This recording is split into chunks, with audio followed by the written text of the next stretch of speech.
Imaginez, vous montez dans le train, vous vous installez à votre place, sortez votre livre ou votre téléphone, quand tout à coup, une famille monte dans votre voiture et s'installe juste derrière vous.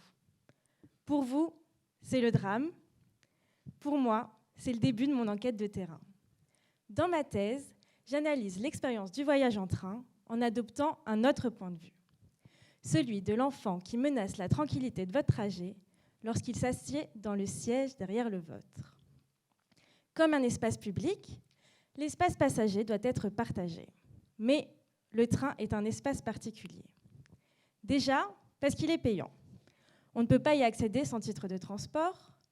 Ensuite, car il est impossible d'en sortir avant d'avoir atteint sa destination.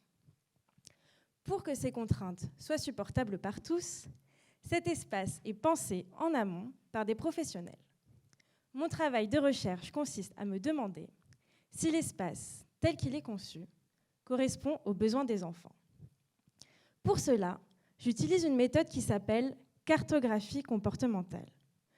En fait, c'est juste une jolie manière de dire que j'ai passé une centaine d'heures dans les trains à observer les activités des enfants en relation avec le lieu de réalisation de ces activités. En parallèle, grâce aux archives et des entretiens avec des agents SNCF, je compare les fonctions prévues pour l'espace du train avec les usages réels de ces espaces. Par exemple, l'espace sous les tablettes, prévu pour ranger vos jambes, peut servir pour les enfants de cabane ou encore de tunnel pour passer d'un côté à l'autre du carré famille. Enfin, lorsque j'interroge les familles, et plus particulièrement les enfants, ils me dessinent le train de leurs rêves, avec des salles de jeu, des toboggans et même des espaces pour les adultes.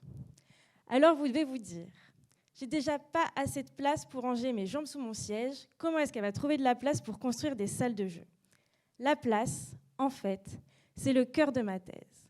C'est un concept qui permet de mettre en relation la position sociale des individus et l'espace physique qui leur est dédié.